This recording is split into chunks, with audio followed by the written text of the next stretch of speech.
नमस्कार, मेरा नाम सदन जड़। आप देख रहे हैं एक न्यूज़ 24। हमारे साथ बातचीत करने के लिए भारतीय जनता पार्टी के प्रदेश प्रवक्ता डॉक्टर प्रीति शेखर हैं। आपका बहुत बहुत स्वागत है एक न्यूज़ 24 पर।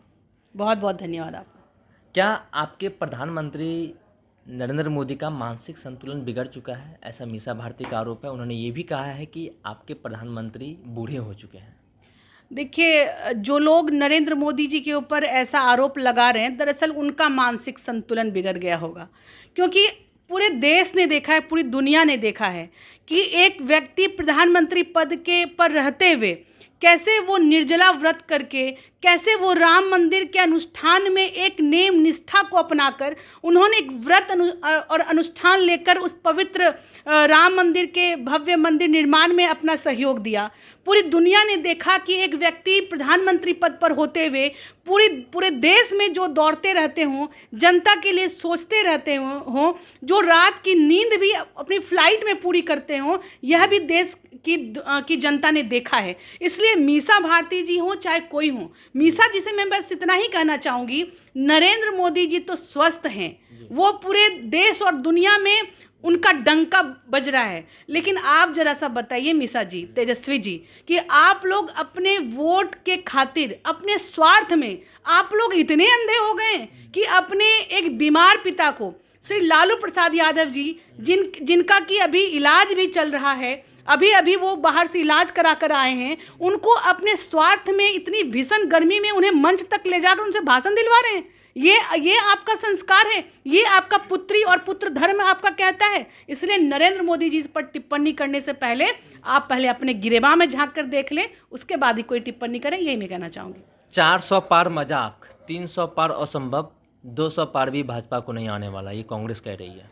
जो लोग फ्रस्ट्रेटेड हैं, जिन लोगों को मालूम हो गया है कि अब उन्हें जनता कोई सहयोग नहीं करने वाली, जिन्हें अपनी हार का पूर्वानुमान हो गया है, वही लोग ऐसी बातें कर रहे हैं। लेकिन हम लोग बहुत आश्वस्त हैं। हम लोगों को 100% यह भरोसा है कि नरेंद्र मोदी जी और हमारे पार्टी और हमारी एनडीए का जो एक एम्बिशन है, जो हमने लक्ष्य निर्धारित किया है कि हम लोग 400 सीटों से पार होंगे, वो हम लोग एक बिना कोई हिचकिचाहट के अपने कामों के बदौलत हम कहते हैं कि उसे हम पूरा करेंगे। हम बिहार में 40 के 40 सीटें जीतेंगे और हम पूरे देश में 400 के पार सीटें लाकर नरेंद्र मोदी जी को जीत का हैट्रिक लगाकर उन्हें फिर से देश का प्रधानमंत्री बनाएंगे। ये हमारा विश्वास है और इसमें हम कहीं से कभी भी हम पीछे नहीं रह सकते। नेता प्रतिपक्ष हैं तेजस्वी प्रसाद यादव, उन्होंने कहा है कि इस बार जो है सरप्राइजिंग रिजल्ट आने वाला है, तो इसको खंडन कीजिए आप।